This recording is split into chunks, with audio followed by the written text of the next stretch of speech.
Всем привет! С вами снова Виктор Эстет, и это проект «Бизнес с нуля». Сегодня я, как и обещал, открываю новую рубрику «Бизнес Лайф». Давайте я вам вкратце расскажу, что же в ней будет. У каждого из нас есть мечта. У кого-то одна своя, у меня своя. Я всегда хотел открыть бизнес, который был бы для меня, как бы это так сказать, для души. Чтобы мне нравилось им заниматься, и я все свободное время тратил именно на него. Таким бизнесом для меня является база отдыха. Я бы хотел построить ее на берегу какого-то водоема. Чтобы идти к своей мечте, я выделил определенную сумму денег. И на минуточку это всего лишь 50 тысяч рублей. Вы скажете: Эстет, Ты что, с ума сошел? какие 50 тысяч рублей? Каким образом ты собираешься построить базу отдыха на 50 тысяч рублей?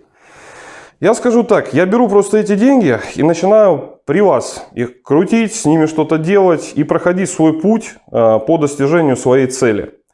Вы сможете всегда взять и повторить этот путь, либо пойти своим на каком-то моем опыте, либо добавить что-то свое. Но вы просто увидите, что всего лишь из 50 тысяч рублей можно построить что-то грандиозное. Я думаю, что вам будет интересно наблюдать, перенимать опыт и точно так же ставить свои цели, идти к ним вместе со мной, либо посмотрев, как я к ней иду и разработав какую-то свою концепцию. Считаю официально проект открытым. Поехали!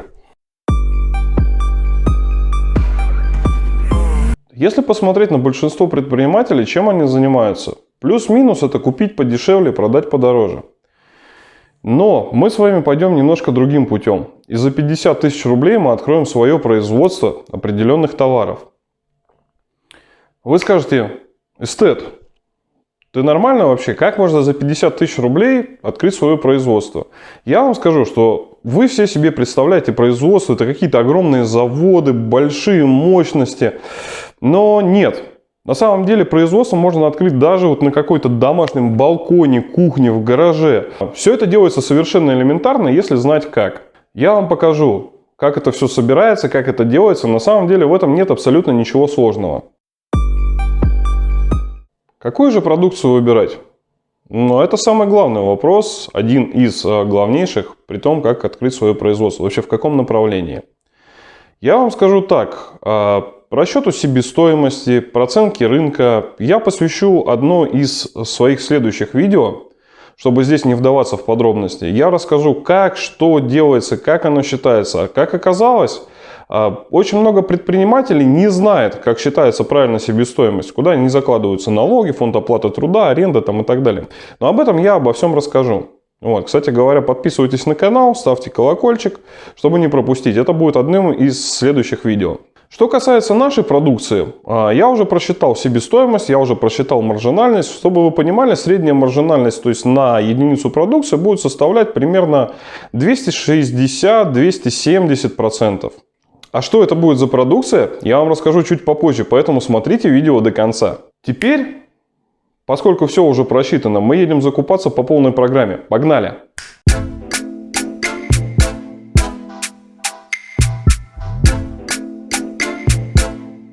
Ну что, в итоге мы посчитались, сейчас едем на закупы. У нас по закупкам 5 точек, получается. Я попросил своего друга, он мне помог за бензин туда съездить, чтобы не тратить деньги на такси, потому что сумма и так осталась маленькая. Вот.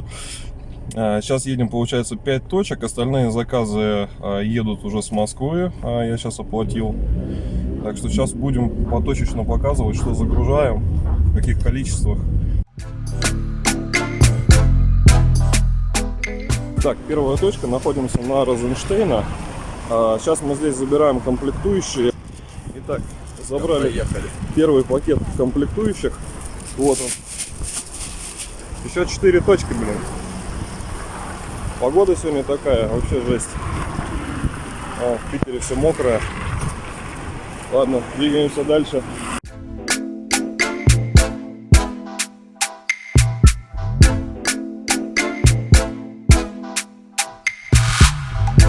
Так, на второй точке, на промке.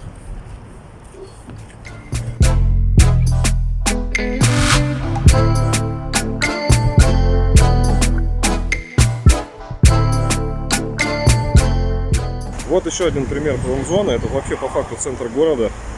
Так что посмотрите, какая красота. Сейчас переверну камеру. Ну вот как-то так. Вот в таком состоянии у нас промки.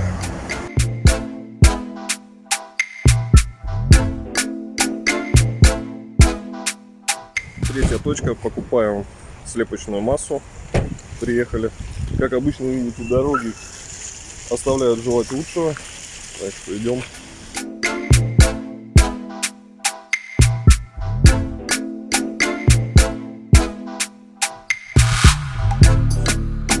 Так, ну что, в итоге заставили все-таки одеть маску. Вот. Забрал еще пакетик такой. Там примерно плюс-минус 10 килограмм всего. Вот, едем дальше. Тут дорожка такая, как обычно. Блин, пока походишь по всем этим промзонам, весь будешь целиком по самые колени. Но ничего, зато оптовые цены. Так что так, едем дальше. Точка номер 4. Там забираем ведра, упаковку.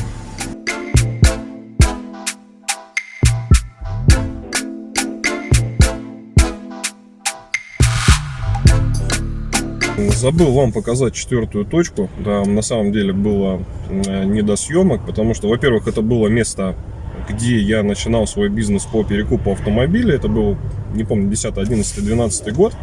Именно мы приехали в те помещения, где находился автопарк желтого такси, если кто-то такое помнит, еще было такое в городе.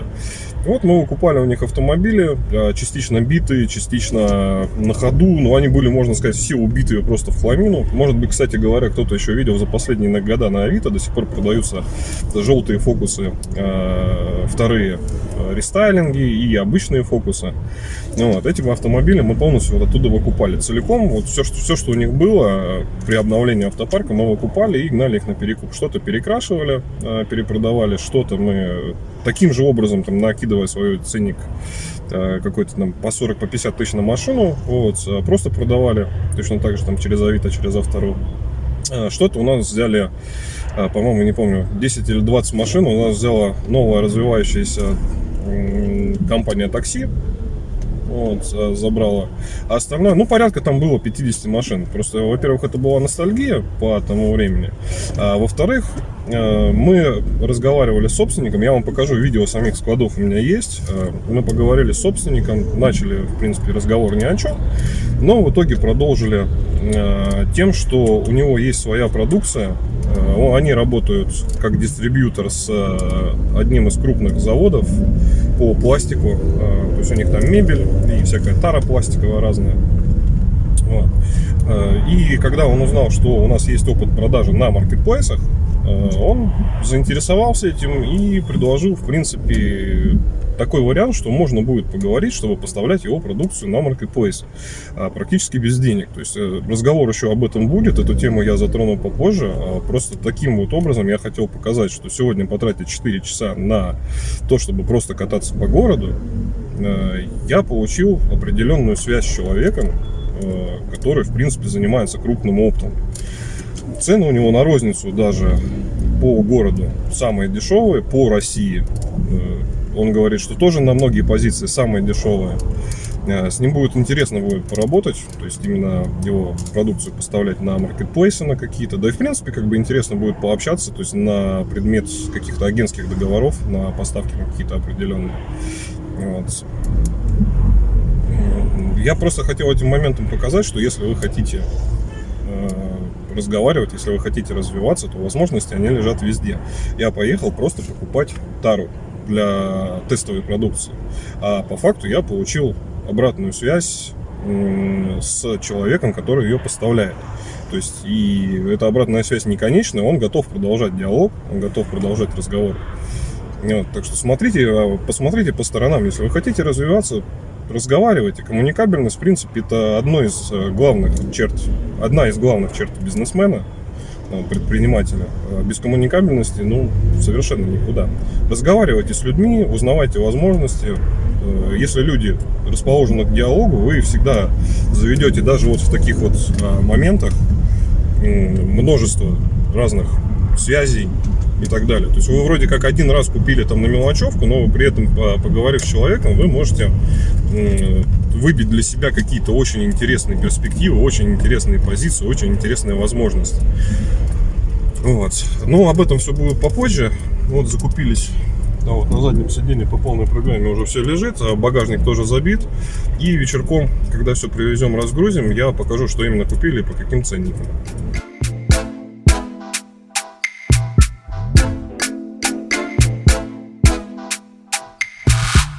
Так, последняя точка на сегодня. Забираем гипс. 3 мешка взяли по 40 килограмм. И, в принципе, все, едем разгружаться. Сейчас пойдем на склады. Там будет видно. На склады заедем, посмотрим.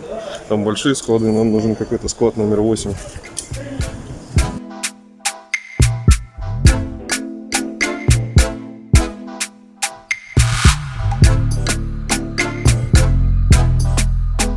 Мы, в принципе, загружаемся на складах.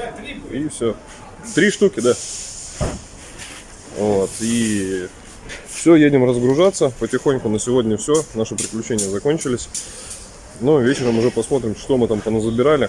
Я все сниму, покажу. Что за продукцию мы будем выпускать? Первое, что мне попалось интересного на маркетплейсах, это набор, называется 3D слепки рук. То есть, когда ты в раствор погружаешь свои руки, там, или как-то вот с супругой, с девушкой, с кем-то еще, там, с ребенком, так взяли за руки, пихнули туда, вытащили, залили все это дело гипсом.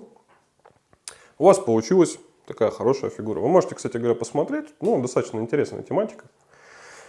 Начнем, я думаю, что с этой продукции, потому что она мне понравилась в маржинальности. Я прочитал уже на данный момент все от себестоимости, то есть, ну, уже полностью маржинальность просчитана.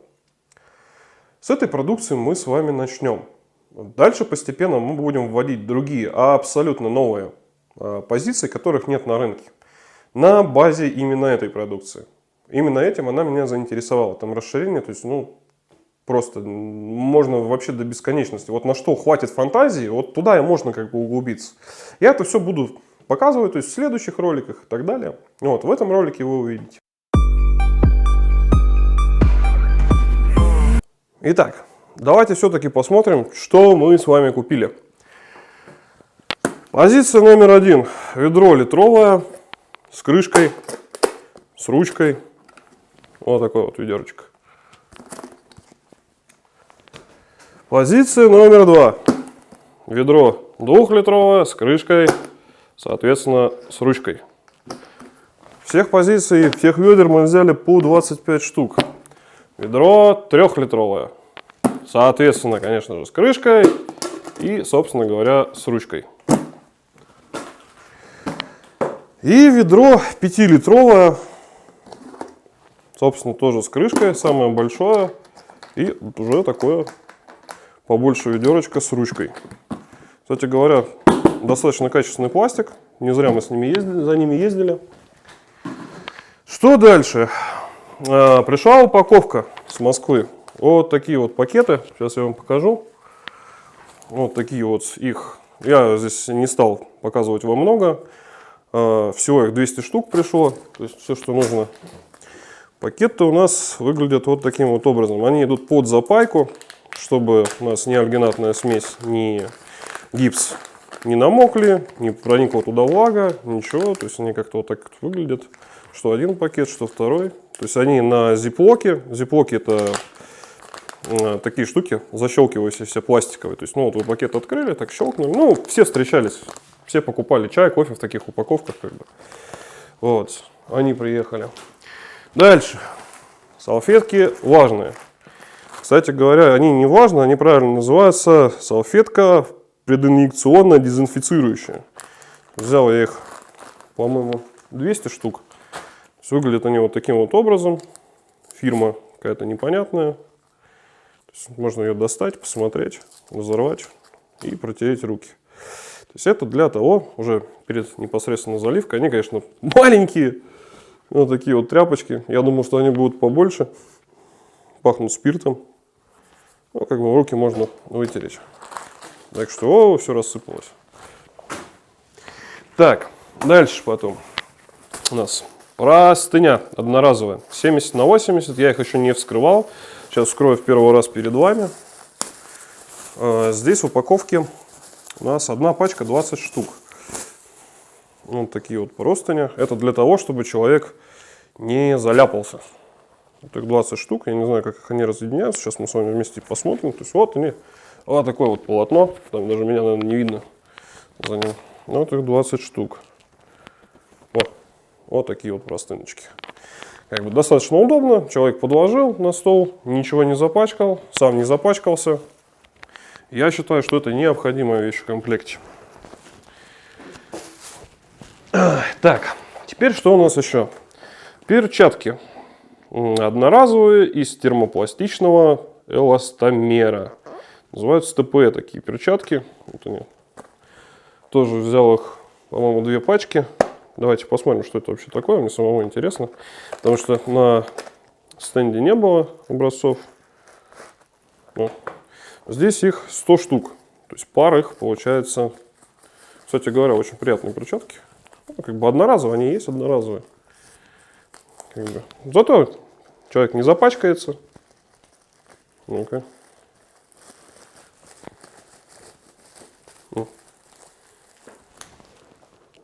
Вот такие перчатки. Собственно говоря, и все. Для этих позиций закуплено все. Остаются, ну, в принципе, вот они одноразовые, их потом не снять никаким образом. Для этого закуплено все. Еще я заехал, взял уже на следующий проект. Вот такие вот, на следующей позиции, вот такие вот стаканчики интересные. Сейчас я вам их покажу. Где-то тут были крышечки. Вот, называются это суповые стаканы. Сейчас вот то шуршание тут. Выглядят они таким образом. Просто обычный стакан. Картон этот, оказывается, называется крафт. С крышкой. Плотно он закрывается, держит воду. Ничего не пропускает. Вот такая вот штука. Кстати говоря, альгинат, который я вам показывал, взяли вот такую вот коробочку уже сразу. Нет, пожалуй, я ее кидать не буду. А то я что-нибудь там либо разобью, либо еще что-нибудь. Вот. Еще купили гипс, соответственно. Ну, гипс, он 40-килограммовый мешок. Он просто обычный Г16 гипс. Высокопрочный. Вроде как нет, даже Г19 гипс высокопрочный. Я отдельно здесь вставлю, сейчас покажу за кадрово, как он выглядит, в каких пакетах. Вот, собственно говоря, и все. Закупка готова. Осталось продолжать, начинать. Нужно уже как-то активно все это дело собирать. Значит, что у нас осталось? Осталось еще купить палочки для очистки уже после изготовления готового изделия. Собственно говоря, и все. Нам также осталось сделать дизайн. Отдать этикетки, которые пойдут на ведра. А это будет этикетка на крышку и на бок. Их нужно будет отдать в работу дизайнеру. Я это сделаю практически вот на днях. Дальше нам нужно будет их распечатать, вырезать на плоттере, забрать. И мы сможем уже, в принципе, приступать к работе и фасовать уже все готово и подготавливать продукцию на отгрузку ее на маркетплейсы. Смотрите, дальше уже будем фасовать. С вами был Виктор Эстет. Это проект «Бизнес с нуля». Всем пока!